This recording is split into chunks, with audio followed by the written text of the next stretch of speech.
இங்கே கொடுக்கக்கூடிய தகவல் எல்லாமே பார்த்தீங்கன்னா எஜுகேஷனல் பர்பஸ் மட்டுமே. வீடியோக்குள்ளே போகிறதுக்கு முன்னாடி டிஸ்க்ளைமர் ரீட் பண்ணிக்கோங்க. Good morning all.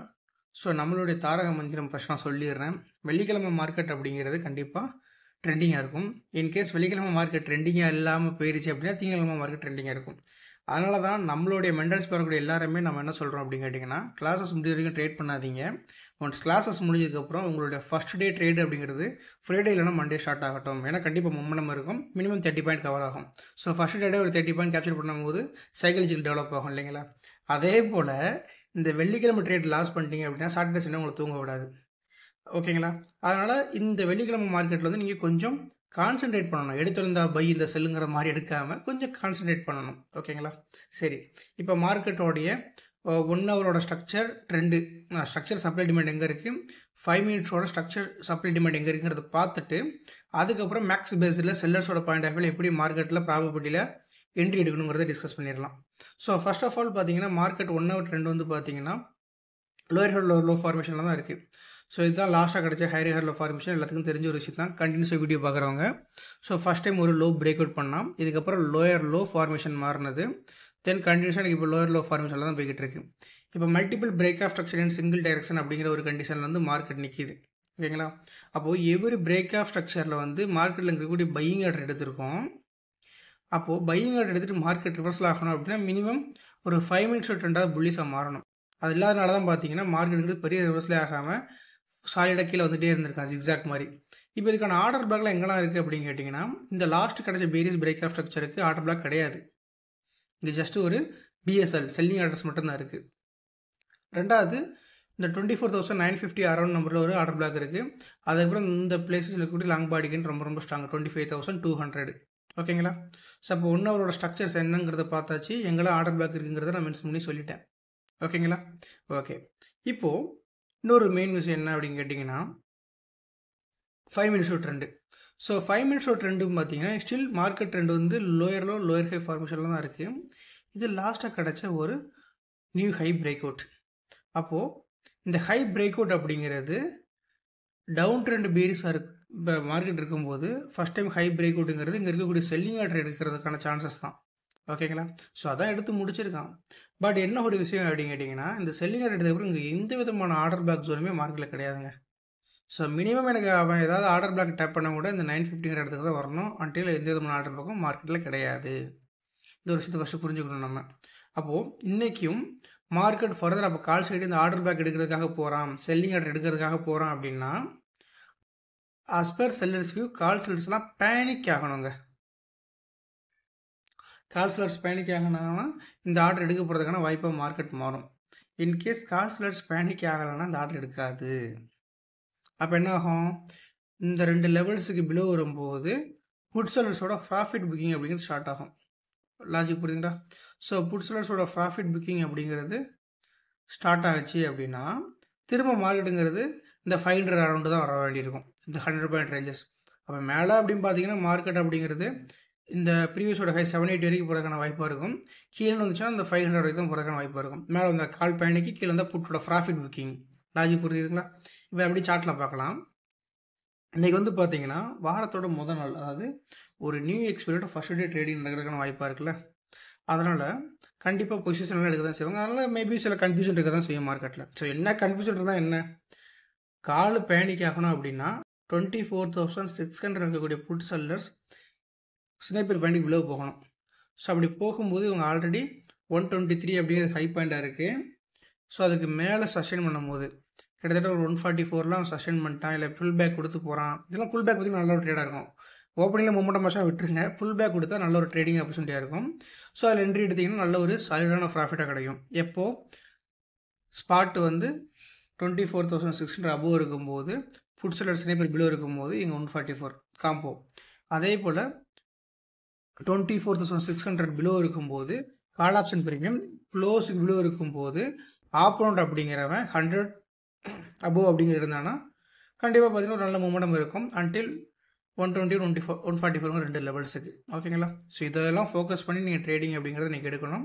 ஸோ இதெல்லாமே டிப்ஸ் கால்ஸ் கிடையாது. மார்க்கெட்டோட ப்ராபபிலிட்டி டெக்னிக்கலாகவும் தென் நம்மளுடைய செல்லர்ஸ் பாயிண்ட் ஆஃப் எப்படி பார்க்கணுங்கிறது. பண்றாங்கிறது கொஞ்சம் கிளாரிட்டி இருந்தது, தெளிவா இருந்தது. Okay, super. ஸோ நாளைக்கு இதோட பெட்டராக தான் இருக்க போது, டவுட்டே வேண்டாம். இப்போ வந்து நம்ம ஸ்னைப்பருக்கு வந்துடலாமா? ஓகே. ஸோ இன்றைக்கி நம்ம வந்து சொன்ன விஷயங்கள் என்ன அப்படின்னு கேட்டிங்கன்னா, 600 ஏடிஎம் பிலோ இருந்துச்சுன்னா 500 வரைக்கும் மார்க்கெட் போடுறதுக்கான வாய்ப்பு இருக்குங்கிறத சொல்லியிருந்தோம். அதே போல் கால் ஆப்ஷன் க்ளோஸ் பிலோ அப்படிங்கிறது இருந்துச்சுன்னா ஆப்போனன்ட் 100 அபோவ் இருக்கும்போது என்னங்க சொல்லியிருந்தோம்? 100 சஸ்டெயின்ஸ் 121 144 அப்படிங்கிறது போகும் அப்படிங்கிற விஷயத்தை தெளிவாக சொல்லியிருந்தோமா? கரெக்டுங்களா? ஓகே, இப்போ உங்கள் டவுட்டை கேளுங்க ப்ரோ, அப்படி நம்ம அடுத்து பார்த்துடலாமா? ஒன்றே ஒன்றா இல்ல சார், அதான் சார் நேத்தி என்னாச்சு அப்படின்னா, நேத்தி வந்து ஸ்னைப்பர்ல லெவலை தொட்டதுக்கு அப்புறமும் இங்க வந்து பை ஆக்ஷன் எடுக்கல. அதாவது பி சைடு கால் சைடு வந்து ஸ்னைப்பர் லெவல் தொட்டுருச்சு, பை ஆக்ஷன் எடுக்கல. ஆனா நேற்று வந்து கொஞ்சம் என்ட்ரி ஆயிடுச்சு. ஆனா இன்னைக்கு வந்து பி சைடு வந்து லோவுக்கு கீழே ஓபன் ஆயிட்டாங்க. இது வந்து ஹைக்கு மேல, அதாவது பி சைடு வந்து ஹைக்கு மேலேயே ஓபன் ஆயிடுச்சு. அதாவது பை பண்ண ரெடி ஆயிட்டாங்க.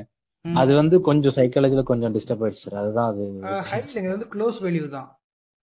அதான் சார், க்ளோஸ் அபோவ் வந்துருச்சுங்க சார். 100 அபோவ் சொன்னீங்க, ஆனா வந்து அது 81லயே ஓகே ஆயிடுச்சு. பை ஆக்ஷன் எடுத்துட்டாங்க இது டவுன் ஆகும்போது. ஓகே ஓகே, அது கொஞ்சம் கிளியர் ஆகல சார். ஒன்றும் இல்லைங்க, சிம்பிளாக பாருங்க. அதாவது நான் ஒரு 2 விஷயத்தை திரும்ப சொல்லுவேன். க்ளோஸ் வேல்யூ ரொம்ப ரொம்ப இம்பார்ட்டன்ட் விஷயத்த சொல்லுவோமா? ஏன் இந்த க்ளோஸ் வேல்யூ இம்பார்ட்டன்ட் அப்படின்னு கேட்டிங்கன்னா, இந்த க்ளோஸ் பாயிண்ட் அப்படிங்கிறது செல்லர்ஸோட மார்க்கெட் க்ளோசிங்கில் பொசிஷன் எடுத்த இடங்க. ஓகேங்களா? லாஜிக் புரியுதுங்களா? அதாவது நம்ம சொல்லக்கூடிய அதே வேர்டு தான். கால் செல்லர்ஸோட எக்ஸ்பெக்டேஷன் என்ன? மார்க்கெட்டை கீழே கொண்டு போகணுங்கிறது தான். புட் செல்லர்ஸோட எக்ஸ்பெக்டேஷன் மார்க்கெட்டை மேலே கொண்டு போகணும் அப்படிங்கிறது தான். அப்போது இந்த ஓடிஎம் செல்லர்ஸ் அப்படிங்கிறவன் கண்டிப்பாக அதிகப்படியான கான்ட்ராக்டை செல் பண்ணி வச்சுருப்பான் மார்க்கெட்டில் எப்போவுமே. அதனால தான் அதிகப்படியான டைம் வேல்யூ இருக்கும். ஸோ அப்போ இந்த 104 81 அப்படிங்கிறது எல்லாமே பார்த்தீங்கன்னா ப்ரீவியஸோட க்ளோசிங் பாயிண்ட்டு.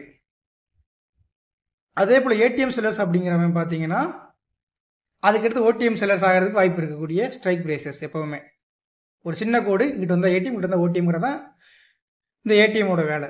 அப்போது மார்க்கெட் ஓப்பன் ஆகும்போது 15 நிமிஷம் ட்ரேட் பண்ணக்கூடாதுன்னு சொல்கிறது யாருக்காக அப்படின்னு கேட்டிங்கன்னா, ஒரு பிகினர் கண்டிப்பாக பண்ணக்கூடாது. அதனால தான் அந்த 15 நிமிஷம். பட் இந்த ஹச்எல்ஸ் வந்ததுக்கப்புறம் மோர் தென் 2 or 3 மந்த் எக்ஸ்பீரியன்ஸ் கிடச்சதுக்கப்புறம் அதெல்லாம் தேவையே கிடையாது. ஃபஸ்ட்டு 5 நிமிஷம் என்ட்ரி எடுக்கலாம். ஸோ அதை எப்படி நான் இப்போ சொல்கிறேன். இப்போது 154 கிலோ தான் எனக்கு ஓப்பன் ஆயிருக்கேன் மார்க்கெட்டு. அப்போது என்ன அர்த்தங்க? கால் செல்லர்ஸ் பேனிக் ஆயிட்டாங்க சார். பேனிக் இல்லைங்க, உள்ள வந்துட்டான். கால் செல்லர்ஸ் வந்து ஸ்டில் ஸ்ட்ராங்காக இருக்கான். கரெக்டுங்களா? அப்போது ஓடிஎம் கால் செல்லர்ஸை பார்க்குறேன். எஸ், அவனும் உள்ளதாங்க இருக்கான் இல்லைங்களா? இப்போது ஏடிஎம்மோட புட் செல்லர்ஸ் பார்த்தீங்கன்னா 115 அபோவ் இருக்கான். இட் மீன்ஸ் ப்ரீவியஸோட க்ளோஸ்க்கு அப்பர் சைடில் இருக்கான். கரெக்டுங்களா? அப்போ இவனுமே பார்த்தீங்கன்னா 81 ப்ரீவியஸோட க்ளோஸ் அபோவ் இருக்கான். அப்போது இந்த 4 சார்ட்டில் பார்க்கும்போது கால் செல்லர்ஸ் அப்படிங்கிறவன் மார்க்கெட்டில் ஸ்ட்ராங்கான செல்லிங்கில் இருக்காங்க தெரிஞ்சுக்கிட்டுமா?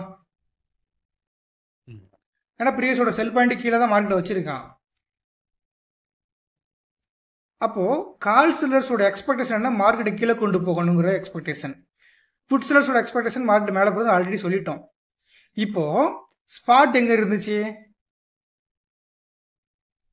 ஏடிஎம்முக்கும் ப்ரீவியஸோட க்ளோஸ் பாயிண்ட்டுக்கு பிலோவில் ட்ரேட் ஆகிட்டு இருக்கு இல்லைங்களா? இந்த லாஜிக் புரியுதா எல்லாத்துக்குமே?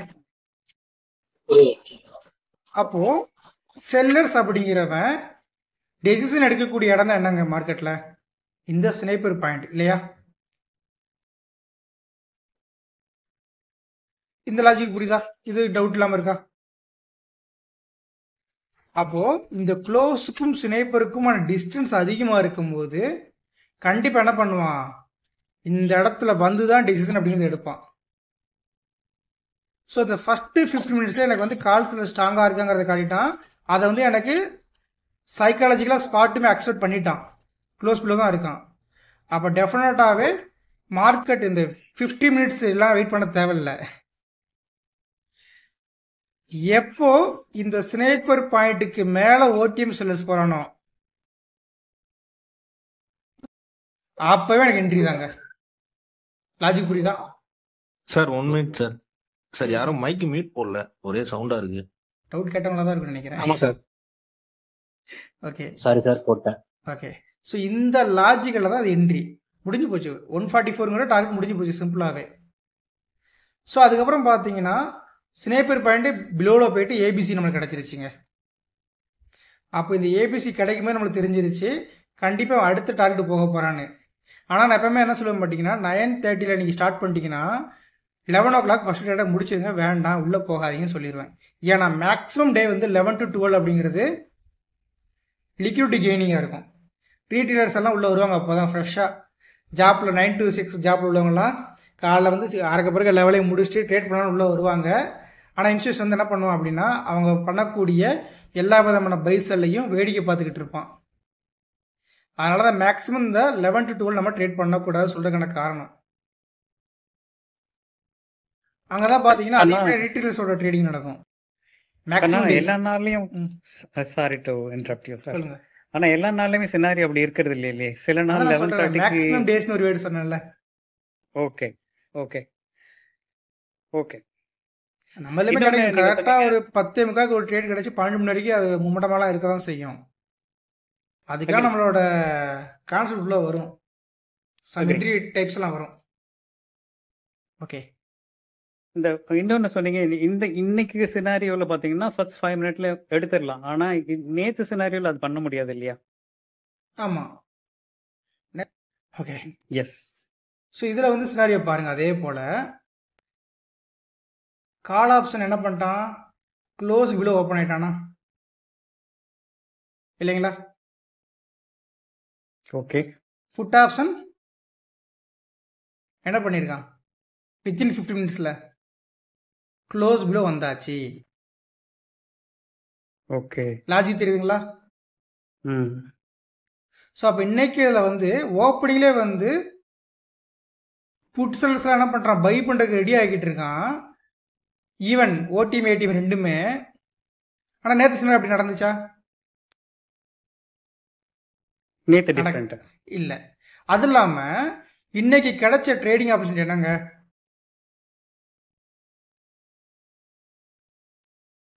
சாரி இன்னைக்கு கிடைச்ச ட்ரேடிங் ஆப்பர்ச்சுனிட்டி என்ன, புட்டோட ப்ராஃபிட் புக்கிங். கரெக்டுங்களா? ஆனால் நேற்று கிடைச்சது புட்டோட பேனிக் ஆப்பர்ச்சுனிட்டி. ரெண்டு டிஃபரன்சேஷன் தெரியுதா? ஓகே. ஸோ நேற்று கிடைச்சது புட்டோட பேனிக், இன்னைக்கு கிடைச்சது புட்டோட ப்ராஃபிட் புக்கிங். நேற்று என்ன பண்ணிட்டாங்க, புட்டை செல் பண்ண செல்லர்ஸ்லாம் இன்னைக்கு வெளியேறாங்க. நேற்று புட் செல்லர்ஸை கால் செல்லர்ஸ் வெளியே போக வைக்கிறாங்க. அவன் அதிகப்படியான லாட்டை வந்து செல் பண்ணுறதுனால இதுக்கு மேலே நம்ம என்ன பண்ண முடியாது, மார்க்கெட்டில் வந்து செல் பண்ண முடியாதுங்கிறதுக்காக வெளியே ஓடுறான். அந்த லாஜிக் புரிஞ்சுக்கணும். அதனால தான் பார்த்தீங்கன்னா நேற்று என்ன பண்ணியிருப்பான், மார்க்கெட் வந்து கொஞ்சம் நிப்பாட்டி கண்ட்ரோல் கொண்டு போயிருப்பான். இன்றைக்கி என்ன பண்ணியாச்சு, ஓப்பனிங்கில் தெரிஞ்சு போச்சு. அதனால் அந்த ப்ராஃபிட் புக்கிங் பேனிக்ங்கிறது ரொம்ப ரொம்ப இம்பார்ட்டன்ட். எல்லாமே நம்ம அடுத்தது கிளாஸில் கொஞ்சம் இன்டெப்த் தான் பார்ப்போம். ஓகேங்களா? ஸோ இன்றைக்கி நம்மளுக்கு மெயின் ஃபேக்ட் என்ன அப்படின்னு கேட்டிங்கன்னா, இந்த 24,500 அதை பிரேக் டவுன் பண்ணி பிலோ இருக்கும்போது என்ன பண்ணியாச்சு, ஸ்னைப்பருமே பிரேக் டவுன் பண்ணி பிலோ போயாச்சு, முடிஞ்சு போச்சு. ஒருவேளை அந்த 24,500 வந்து பிரேக் டவுன் பண்ணியும் ஸ்னைப்பர் வந்து பிரேக் டவுன் பண்ணோம்னா எங்கள் சப்போர்ட் எடுத்திருந்தாங்கன்னா திரும்ப என்ன பண்ணியிருப்பாங்க, கால் செல்ஸ்லாம் ப்ராஃபிட் புக் பண்ணியிருப்பாங்க, புட் செல்ஸ்லாம் செல் பண்ண ஆரம்பிச்சிருப்பாங்க. அது நடக்கலை. ஸோ அதனால் ரொம்ப ஸ்ட்ராங்காக செல்லர் கால் செல்ஸ் இருந்தாங்க அப்படிங்கிறது எனக்கு ஷோ ஆனது. ஓகேங்களா? ஸோ அதனால தான் இன்னும் அதிகமான லிக்விடிட்டி வர வச்சுட்டு அதுக்கப்புறம் புட் செல்ஸ் வந்து மொத்தத்துக்கு வெளியே போன மார்க்கெட்டில் இன்னைக்கு. இப்போ இதே போல் பார்க்கும்போது திரும்ப புட் செல்ஸ் வந்து பேனிக்கில் வருவான் மண்டே மார்க்கெட்டுக்கு, கால் செல்ஸ் வந்து ப்ராஃபிட் புக்கிங்கில் இருப்பான் இல்லைங்களா? அப்போ அன்னைக்கு உங்களுக்கு புட்டோட ஆப்பர்ச்சுனிட்டி கிடைக்கணும், என்ன ஆகணும், வெயிட் பண்ணி தான் ட்ரேட் பண்ணுற மாதிரி இருக்கும். இதுவே காலுக்கான ஆப்பர்ச்சுனிட்டி கிடைக்கணும்னா நீங்கள் நடந்த மாதிரி நிறையாவை மாறும். லாஜிக் புரியுதுங்களா? ரெண்டுக்குள்ள வித்தியாசம் கொஞ்சம் இந்த மாதிரி பிரித்து பார்த்தா போதுங்க. ப்ராஃபிட் புக்கிங்காக பேனிக்காங்கிறது மெயினாக தெரிஞ்சிருக்கணும். பேனிக்காக இருக்கணும்னா செல்லர்ஸ் வந்து என்ன பண்ணணும், மொத்தத்தையும் விட்டுட்டு வெளியே போகிறதுக்கு ரெடி ஆகணும். அதுக்கு டைம் ஆகும்ல. ஒரு வாடகை வீட்டில் இருக்கோம், டூர் போயிட்டு ஈஸியாக வந்துடலாம். அதே வாடகை வீட்டை காலி பண்ணல, லேட்டாக தானே செய்யும். அதான் லாஜிக், சிம்பிளாக சொல்லலாம். ஸோ வேற ஏதாவது இன்னையோட மாதிரி டவுட் இருக்கா? சார் இது கமிங் கிளாஸஸ்ல இன் டீடைல் எக்ஸ்பிளைன் பண்ணுவாங்க. ஐயோ இன்னும் நிறைய வருங்க. ஸ்னைப்பர்லையும் ஹச்எல்ஸ்லையும் உள்ள எல்லா விதமான இன்டெப்த்தான நாலேஜ், ஹிடன் ஃபேக்ட்டு, நீங்கள் சிம்பிளாக திங்க் பண்ணி பாருங்கள். ஸ்னைப்பர் அப்படிங்கிற ஒரு கான்செப்ட் 7 மாதமாக ஃப்ரீ ஆஃப் காலேஜ் நாலேஜாக கொடுத்துக்கிட்டு இருக்கோம். இதனால் மினிமம் எல்லாராலும் ஒரு லாஸை தவிர்க்க முடியுது, மினிமம் ஒரு ப்ராஃபிட் பண்ண முடியுதுங்களா? Yes sir. கண்டிப்பா. அப்போ நம்மளை நம்பி ஒரு 10.5K ஃபீஸ் பே பண்ணியிருக்கீங்க. அப்போ என்ன மாதிரி பெனிஃபிட் அதுக்கு நான் கொடுக்கணும்? அதனால கண்டிப்பாக எல்லா விதமான இன்டெப்த் நாலேஜ் வரும். எனக்கு தெரிஞ்ச அத்தனை விஷயங்கள் உங்களுக்கு தெரியாமல் வெளியே போக மாட்டீங்க. அதுதான் அந்த 1 மந்த் ஃப்ரீ அக்சஸ் நம்ம கொடுக்குறோம். ஆனால் நான் சொல்கிற ஒரு ரூல் என்ன அப்படின்னா, கண்டிப்பாக 1 மந்த் மார்க்கெட்டை அப்சர்வ் பண்ணணும், ட்ரேட் பண்ணக்கூடாது.